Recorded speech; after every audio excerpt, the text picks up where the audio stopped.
પહેલી મૂર્તિ હતી ને શ્રી કૃષ્ણની, એ મૂર્તિ અત્યારે ડાકોરમાં છે. અત્યારે જે ત્યાં દ્વારકામાં છે એ બીજી કોઈ મૂર્તિ, એટલે બીજા નંબરની મૂર્તિ છે.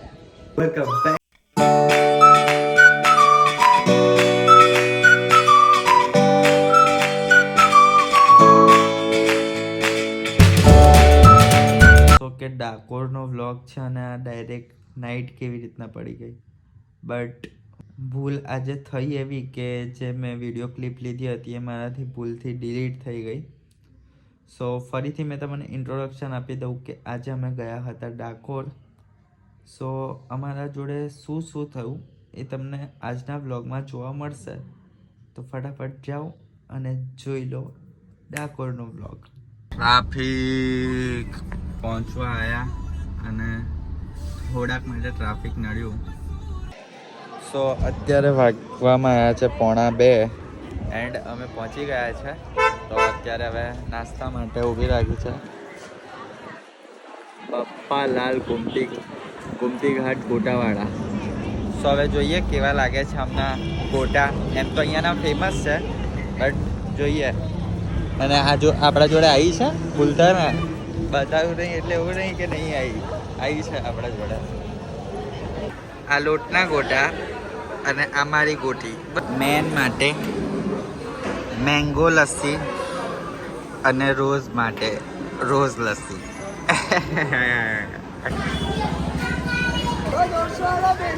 સો પહોંચી ગયા છે ડાકોર.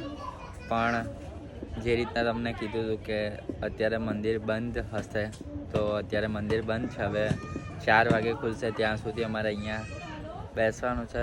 અહીંયા ગુમતી ઘાટ આગળ કેવું શું કરીશું બેને ગોમતીને જોઈએ. હે ગોમતીને જોઈએ બેઠા બેઠા. ગોમતીને જોયા કરતો પછી મોબાઈલ મૂકી દે. કે બજારમાં તો વાસણ મળે છે. શું કરીશું? એનું તો તને કોઈ કામ નહીં. તમારા ઘરે બહુ બધા છે ને એટલે. હા કમળ અને 50ની નોટ ગોમતી ઘાટમાં તરતા મળી. આ જો 50ની નોટ કમળ. આ જો જે ગંદકી ફેલાઈ છે 1 નંબર. સો અત્યારે અમે છે ને બેઠા બેઠા એક ટાઈમ પાસ કરતા હતા કે અહીંયાની હિસ્ટ્રી જાણતા હતા. સો અહીંયાની હિસ્ટ્રી એવી છે કે આવતીકાલે જ પૂનમ છે. અહીંયા એવું હતું કે બોડાણા નામના બ્રાહ્મણ હતા જે અહીંયા દર પૂનમે આવતા હતા. સો અહીંયા નતા આવતા તો અહીંયાથી દ્વારકા અહીંયા બોડામના નામના એક મતલબ બ્રાહ્મણ કે હતો માણસ. એ છે ને પોતાના હાથમાં તુલસીનો છોડ લઈને ડાકોરથી દ્વારકા તરફ ચાલતો થયો હતો. પછી એની ઉંમર થઈ ગઈ તો એનાથી નહોતું જવાતું. તો એને ભગવાનને કીધું કે તમે મારી સાથે ડાકોરમાં આવીને રહો. તો પછી કૃષ્ણ ભગવાને એવું કીધું કે સારું, હવે તો આવતી વખતે જ્યારે પૂનમ ભરવા આવે ને ત્યારે ગાડું લઈને આવશે.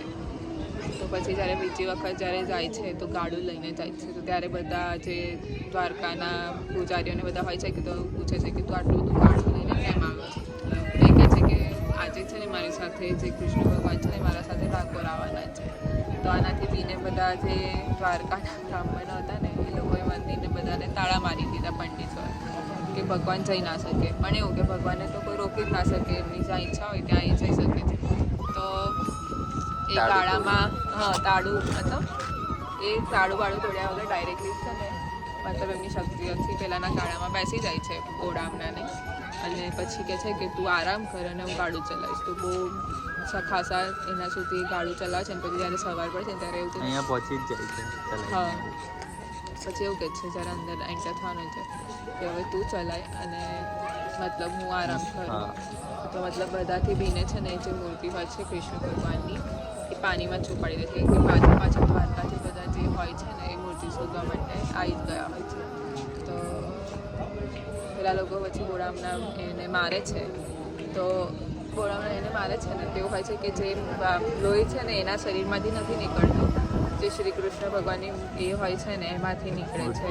તો જે મૂર્તિ અંદર નાખી હોય છે ગોમતીમાં તો ગોમતીનું પાણી લાલ થઈ જાય.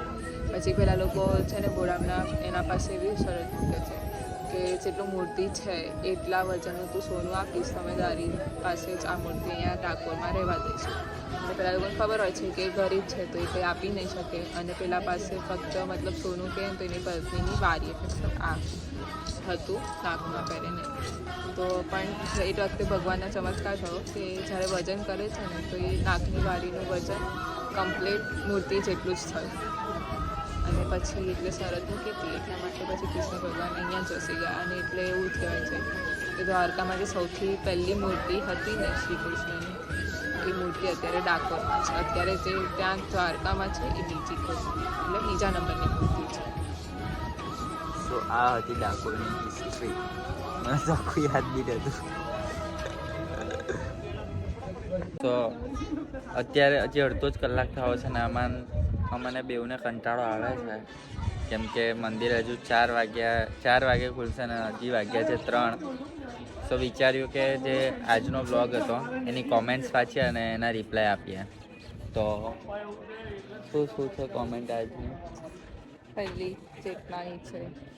ચેતના, આજે તો તમે કોઈ ક્વેશ્ચન જ ના પૂછો ભૈયા, કંઈ તો પૂછતા એટલે કમેન્ટ કરવાની ખબર પડે.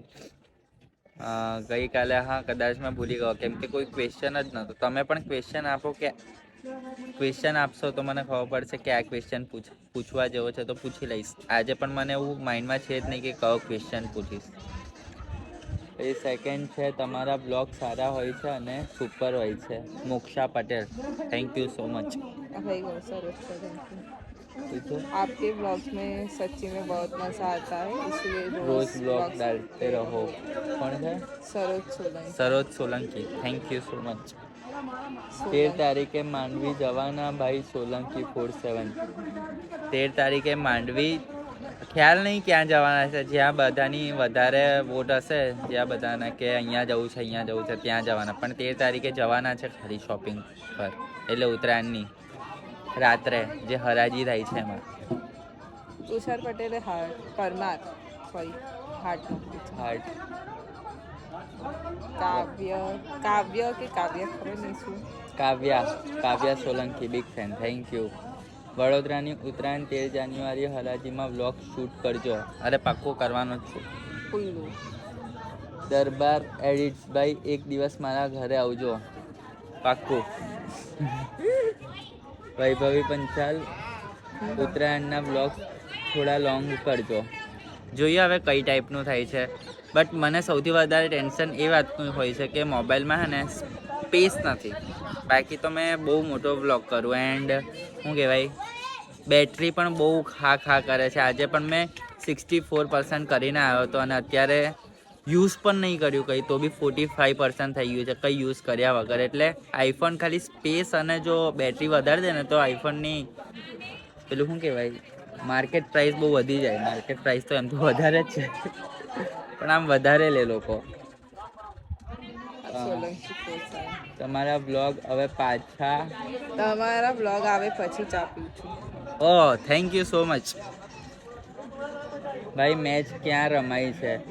મોતીબાગ સ્ટેડિયમમાં, જે લક્ષ્મી વિલાસ પેલેસમાં આવેલું છે ત્યાં. પણ આજે પણ હતી કદાચ છે, હવે સોમવારે ખબર નહીં છે કે નહીં.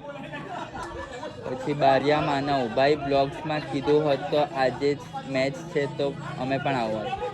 અરે થોડું સરપ્રાઈઝ રાખવાનું હતું એટલે. બાકી હવે જો નેક્સ્ટ ટાઈમ કોઈ જગ્યાએ જઈશ તો કહીશ કેવા જેવું લાગ્યું તો. બાકી આજની કોમેન્ટ્સ આટલી જ હતી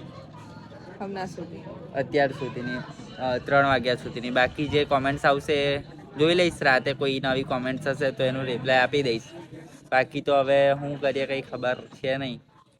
અહીંયા આગળ હવે ગોમતી ઘાટ આગળ અમે 2 જણ બેસી રહ્યા છે.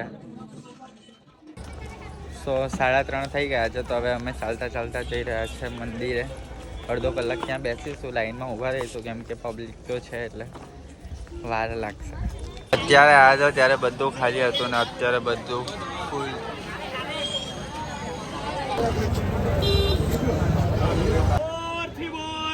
જય રણછોડ, જય રણછોડ, જય રણછોડ, જય રણછોડ, જય રણછોડ, જય રણછોડ, જય રણછોડ. માતાજી જય રણછોડ, રાધા બોલી જય રણછોડ, જોરથી બોલો જય રણછોડ.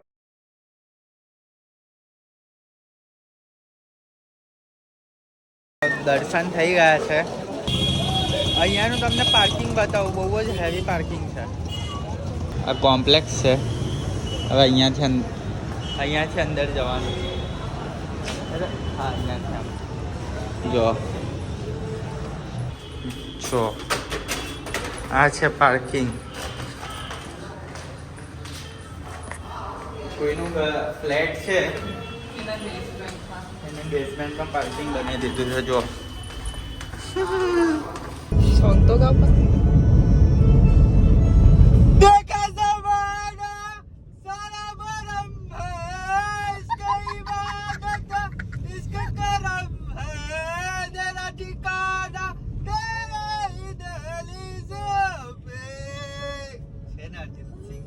तेरी दहली से